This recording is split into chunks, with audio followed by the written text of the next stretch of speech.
বাংলাদেশ কি শেখ হাসিনার আর শেখ মুজিবের বাপের?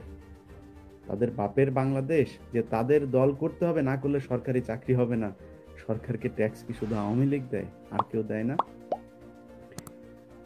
এই বাংলাদেশে আমরা এখন বসবাস করছি, যে কারণে আজকে যারা বলছেন যে এটা নিয়ে কথা বলতে, ভাই আমরা আজকে কথা বললাম, মনে করেন কথা বলছি আজকে, কালকে আদালতে যাবে, আপনি জানবেন, আমি জানবো যে সে কোন আসামির জামিন হলো, কোন আসামি আসলে গ্রেফতারি হলো কিনা। এখন যদি আজকে শিবিরের কোনো ছেলে যদি এই ঘটনার সাথে জড়িত থাকতো, মুন্নি শাহ থেকে শুরু করে যত আমাদের কথিত নারীবাদী আছে, সব ছায়া ব্লাউজ খুলে তারপরে পেন্টি আর ব্রা পরে দেখতেন রাস্তার মধ্যে নেমে গিয়েছে যে আসো, এই যে যারা আমাদের পর্দায় রাখতে চায় তারাই আসলে ধর্ষক, আমরা আসলে ন্যাংটা হয়ে তোমাদের সবাইকে একটু জিনিসপত্র দেখাই, এগুলো বলতো। কিন্তু আজকে কিন্তু তারা নাই। আজকে তাদের টক শোতে গিয়ে তারপরে এদের বিরুদ্ধে কথা বললেও খুব পেঁচিয়ে গুছিয়ে, তারপরে প্রথম আলোর মতো পত্রিকা, নাস্তিক মতিউর রহমানের পত্রিকার মধ্যে যে লেখা হয়েছে, আপনার শিরোনাম দেখে আটকে উঠলাম, ছাত্রলীগের কক্ষের সামনে ধর্ষণ। মতিউর রহমান ছাত্রলীগ বলতে শরম করে? তোরা গিয়ে বাড়িতে মহিলা টহিলা যা আছে এদেরকে পতিতালয়ে দিয়ে ব্যবসা করে খা, এই পত্রিকা চালানোর দরকার নাই। পত্রিকা চালায় মানুষকে মানে এগুলি করে মানে সাংবাদিকতার যে পেশা, এই পেশাকে কলঙ্কিত করার দরকার নাই। গিয়ে নিউজে নুরুল কবিরের কাছে গিয়ে প্রাইভেট পড়।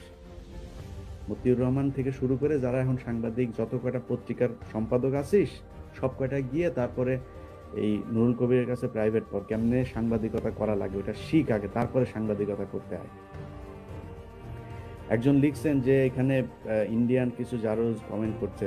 ভাই, ইন্ডিয়ান জারজ কমেন্ট করছে না, এগুলো আমাদের দেশের দুইটা গোয়েন্দা সংস্থার কিছু, আপনারা এখন বিভিন্ন দেখবেন টকশোতে কিছু বাজে কমেন্ট আসে আওয়ামী লীগের পক্ষের, মনে হয় সব ফেক আইডি। আর হচ্ছে তাদের একটা গ্রুপ তৈরি করেছে, এই গ্রুপের কাজ হচ্ছে বিভিন্ন জায়গায় তারা সোশ্যাল মিডিয়াতে, তো এখন সাধারণ মানুষ সবই তাদের বিপক্ষে, তাদের পক্ষে কমেন্ট করার লোক নাই, এজন্য তারা সেই গ্রুপগুলো তৈরি করেছে। এটা দেখে আপনারা ভস্কাবেন না, এটা কোনো সাধারণ মানুষ না। কোনো মানুষ যে মানুষের মায়ের পেটের থেকে তারপরে জন্ম নিয়েছে, সে কখনো এই বর্তমান আওয়ামী লীগ করতে পারে না। আওয়ামী লীগ করতে পারে, কিন্তু এই বর্তমান আওয়ামী লীগ করতে পারে না। জবাব দেয়া লাগবে এই পার কিংবা ওই পার, জবাব আপনাকে দিতেই হবে। আমরা যারা কষ্টে আছি, আমরা যারা বিপদে আছি, এসব নিয়ে মানে হাই হুতাশ করার কিছু নাই। আল্লাহ অনেক ভালো রাখছে, আল্লাহ অনেক ভালো রাখছে। যেসব মানুষ দেশে থেকে আন্দোলন করতে পারে না, কথা বলতে পারে না, সমস্যা নাই, যারা চুপ করে আছে তারাও আল্লাহর কাছে নামাজ পড়ে তারপর বদদোয়া করে। এত সোজা না। শেখ হাসিনার শেখ হাসিনার যদি পতন আর তার শেষ যে ধ্বংস, সেটা যদি নাকি দৃষ্টান্তমূলক না হয়, আমি মুসলমান থাকবো কিনা আমার সন্দেহ আছে। আল্লাহর উপর থেকে বিশ্বাস অনেক কমে যাবে, অনেক কমে যাবে বিশ্বাস। আল্লাহর কাছে দোয়া করি বাংলাদেশের মানুষকে আল্লাহ হেফাজত করুক। এর চাইতে বেশি পর্যায়ে যদি যায় কি হবে জানেন? আপনাদের চেতনাবাজ লোকের একটা তথ্য দেই, হ্যাঁ। ধরুন, যে শিরোনাম দিয়েছি না যে ছাত্রলীগ আপনার ধর্ষণ করলে কিভাবে এমপি হওয়া যায়, আমরা তো আপনাদের শেখ মুজিবুর রহমানের ব্যাপারে জানি। তিনি শেষ নবীদের মতো একজন পয়গাম্বর ছিলেন। তিনি আপনার জীবনে কোনো পাপ করেন নাই, তিনার পুরা জীবনটাই ছিল একেবারে সুফিদের মতো নিষ্পাপ একজন মানুষ। তার সময় 1971 থেকে 75 বাংলাদেশে কোথায় পদ্মা সেতু হবে, কোথায় যমুনা সেতু হবে, এগুলো সব স্বপ্ন দেখে গিয়েছিলেন। তো বাংলাদেশে 5G নেটওয়ার্ক আসবে, এটাও শেখ মুজিব স্বপ্নে দেখে গিয়েছেন। শেখ মুজিব বলাতেও শেখ মুজিবের নাম নাকি শ্রদ্ধা নিয়ে তারপরে কি বলতে হবে। ভাই, শেখ মুজিব আপনার আব্বা হয়, আপনি আব্বা বলেন। আমি তো শেখ মুজিবের গালি দেইনি, গালি দিয়েছি বলেন? গালি দিয়েছি আমি শেখ মুজিবকে? শেখ মুজিব তার নাম, এটা আমি তো তাকে মুজিব বা টুজিব বা এইসব কুজিব বা এইসব বলছি নাকি? আমি কি তাকে ব্যঙ্গ করে নাম রেখেছি? আমি তাকে বলছি শেখ মুজিবুর রহমান। তো শেখ মুজিব তার নাম। আপনি বঙ্গবন্ধু বলেন, আব্বা বলেন, খালু বলেন, দুলাভাই বলেন, যা ভাল লাগে আপনি বলেন, সেটা আপনার ব্যাপার। আমি কি গালি দিচ্ছি তাকে? গালি দিয়েছি আমি তাকে? তো বাজে কমেন্ট কেন করেন? তো শেখ মুজিবুর রহমান সময়ের ধর্ষণকে কিভাবে প্রমোট করা হয়েছে সেটার আপনাদের চেতনাধারী লোক জাফর সাহেব ভাই হুমায়ুন আহমেদ সাহেব, তিনার একটা বই আছে, উপন্যাস, সেটার নাম হচ্ছে দেয়াল। সে দেয়াল উপন্যাসে আপনার,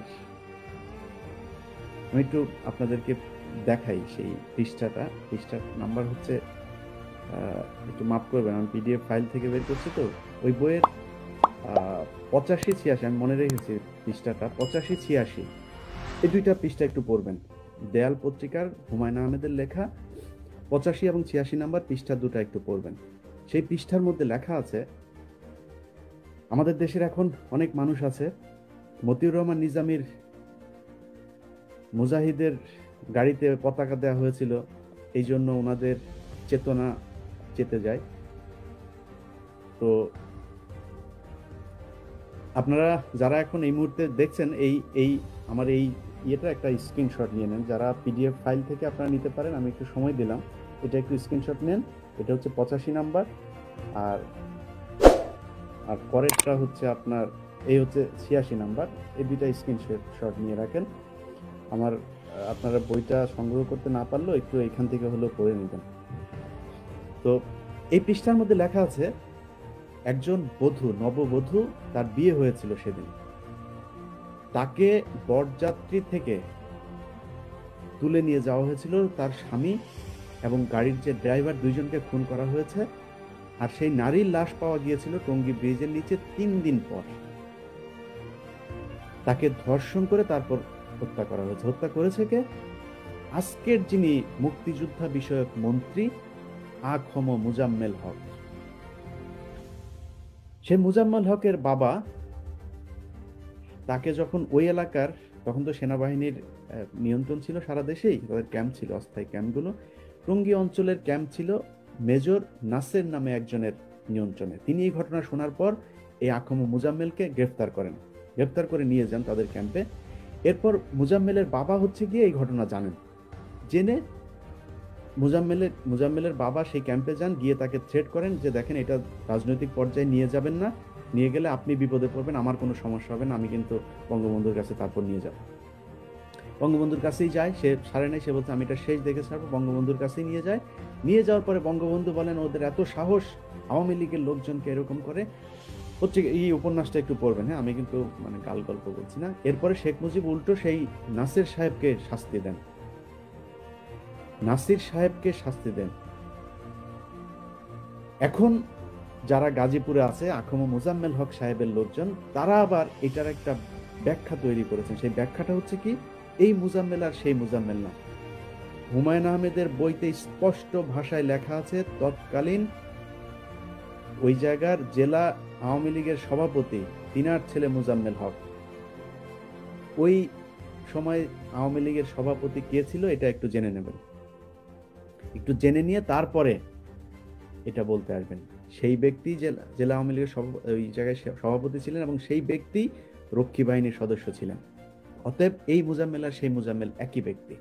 সেই মুজাম্মেলকে বানানো হয়েছে কি মন্ত্রী, তাও মুক্তিযুদ্ধ বিষয়ক মন্ত্রী। আজকে যারা ছাত্রলীগের আপনার ধর্ষণ করেছে, আপনি মনে করতেন বিচার হবে? কখনোই না। এরই মধ্যে শুরু হয়ে গিয়েছে ফেসবুক, সোশ্যাল মিডিয়া, বিভিন্ন পত্রিকা তাদের পক্ষে বিপক্ষে লেখা। কিভাবে সম্ভব আমার একটু বুঝান, যে আপনারা মনে করছেন যে বিচারটা হবে, আসলেই সম্ভব এই বিচার? বাংলাদেশের বিচার যদি হতে হয়, তাহলে মূল যে জায়গা, সেই জায়গাটাকে আপনার সরাতে হবে। শেষ করে দিচ্ছি। শেষ করার আগে বলতে চাই যে যারা মনে করেন যে বাংলাদেশে সবাই খালি খারাপ, খালি শেখ হাসিনা ভালো আর সব খারাপ, তাদের উদ্দেশ্যে বলতে চাই, একজন স্বাস্থ্য মন্ত্রণালয়ের গাড়ি চালকের আপনার 100 কোটি টাকার মালিক, গাড়ি চালকের কি কোনো পেপার সই করার ক্ষমতা আছে? সে গাড়ি চালক কিভাবে টাকা নিলেন মানুষের কাছে? ফাইলটা সই করিয়ে তারপর টাকা নেন নাই। সেই ফাইলটা কে সই করেছে তার বিচার করেছেন? সেই সময় যে মন্ত্রী ছিল সেই মন্ত্রীর বিচার করেছেন? ডিজির বিচার করেন নাই।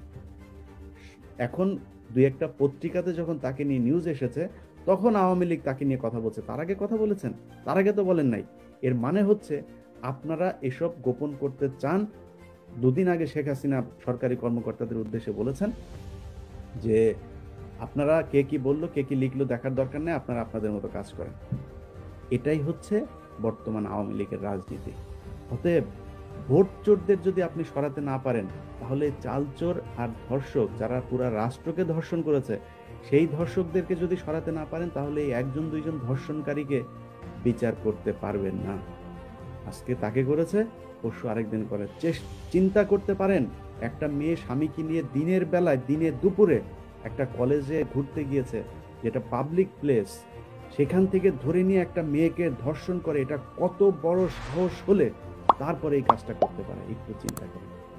ভিপি নূর বাংলাদেশে এখন একটা জাগরণ তৈরি করেছে।